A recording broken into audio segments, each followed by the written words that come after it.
नमस्कार दोस्तों, मैं धीरेन्द्र, आपका अपना YouTube channel study point in English by Dhirendra sir में हार्दिक स्वागत एवं अभिनंदन है। आज हम बात करेंगे हिंदी के पेपर्स की कि हिंदी में पेपर्स में कैसे लिखें, कॉपी कैसे लिखें और ज़्यादा से ज़्यादा नंबर कैसे लाएं, इस पर चर्चा करेंगे और बताते हैं कुछ और टिप्स बताते हैं कि आप लोग कैसे लिखिए कॉपी को किस तरीके से एडजस्ट करिए और क्या क्या करिए। इन सारी चीज़ों के बारे में आज हम चर्चा करेंगे। तो सबसे पहले हम बात कर लेते हैं कि कॉपी में संदर्भ कैसे लिखें, संदर्भ से व्याख्या कैसे लिखें उसकी। तो ठीक है, बात करते हैं। कोई दोहा ले लेते हैं, कोई भी दोहा ले लीजिए। जैसे ले लेते हैं, रहीमन पानी राखिए,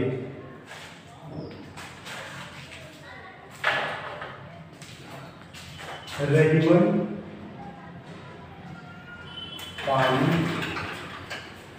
पानी राखिए।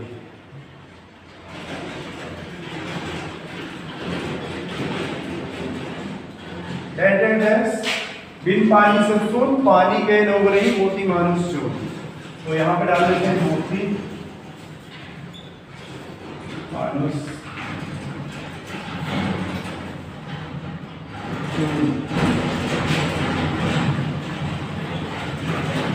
तो आज हम बात करेंगे कि इसको अगर इस प्रकार से आ जाता है तो हम कैसे लिखें, इसकी संदर्भ से व्याख्या कैसे लिखें और कॉपी में किस तरीके से एडजस्टमेंट करें कि ज्यादा से ज्यादा नंबर है। तो ज्यादा से ज्यादा नंबर लाने के लिए तो सभी लोग संदर्भ, प्रसंग, व्याख्या सब सभी लोग लिखते हैं। आपको एक्स्ट्रा क्या लिखना है? तो सबसे पहले हम लिखते हैं संकेत। हमारी पहली हेडिंग होगी संकेत, और संकेत में इसका पहला अक्षर हम डाल देंगे Rahiman, dash dash dash dash. उसके बाद लास्ट में याद डालेंगे मानुष,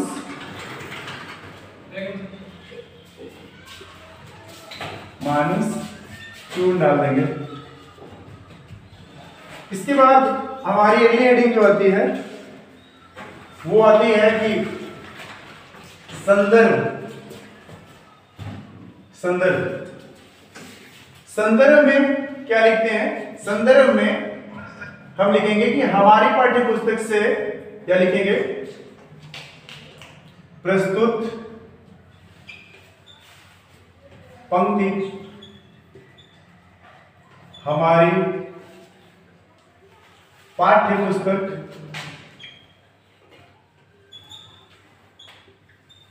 अब जो नाम हो आपके बुक का वो डालेंगे पाठ्य पुस्तक में, और पाठ्य पुस्तक के नाम को डालने के बाद कौन से शीर्षक से लिया गया है पाठ्य पुस्तक, मान लीजिए हम डाल देते हैं हिंदी साहित्य।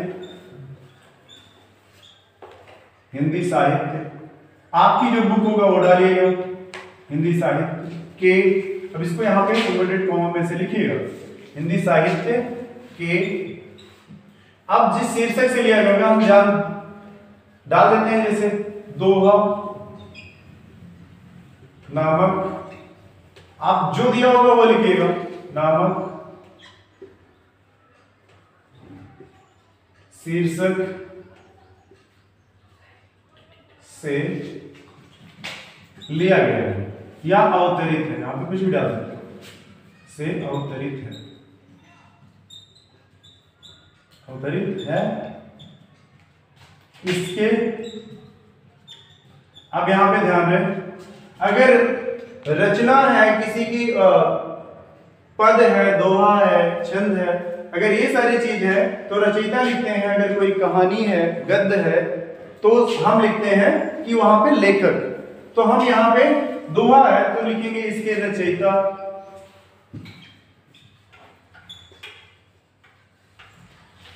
इसके रचयिता मान लेते हैं हिंदी के महान कवि। थोड़ा सा इसको बढ़ा चढ़ा के लिख देते हैं, हिंदी के महान कवि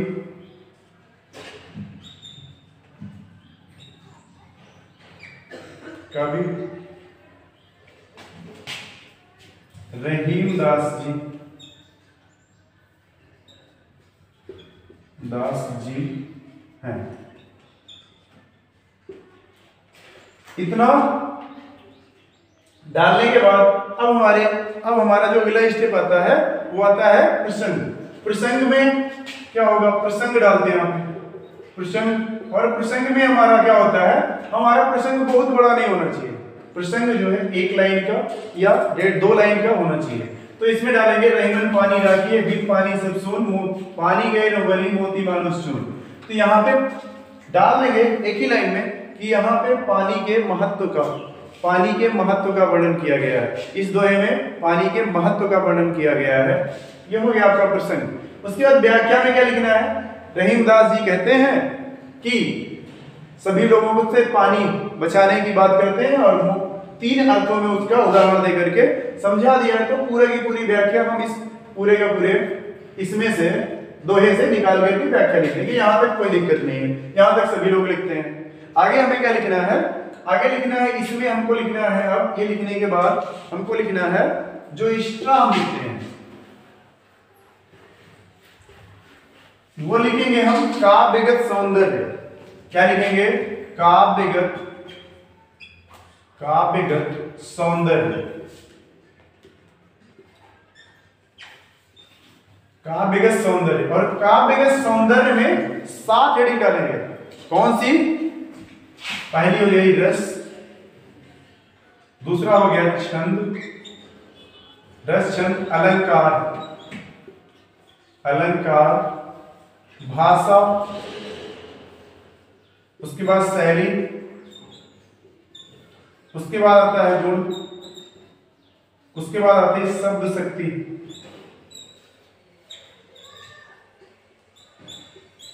ये 7 हेडिंग उनको लिखना है।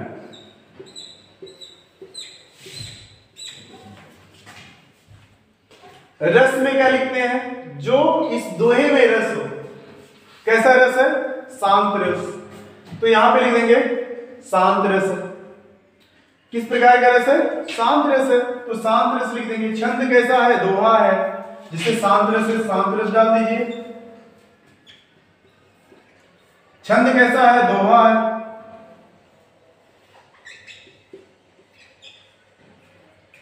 और यहां पर अलंकार कौन सा है, श्लेष अलंकार।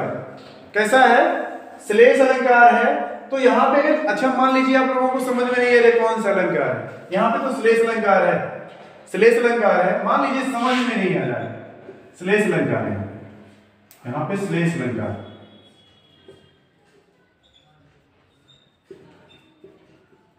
अब मान लीजिए आपको समझ नहीं आ रहा कि कौन सा अलंकार है, तो जहां समझ में नहीं आएगा केवल अनुप्रास डाल दीजिएगा। बात करो, अनुप्रास सब में होता है, अनुप्रास अलंकार।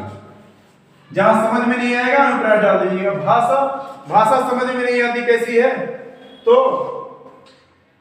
परिमार्जित एवं शुद्ध। अगर समझ में नहीं आ रहा है तो परिमार्जित एवं शुद्ध, परिमार्जित डाल दीजिएगा। शैली कैसी है, मुक्तक शैली है। और गुण कैसा है, प्रसाद गुण है, प्रसाद गुण। शब्द शक्ति कैसी है, लक्षणा है।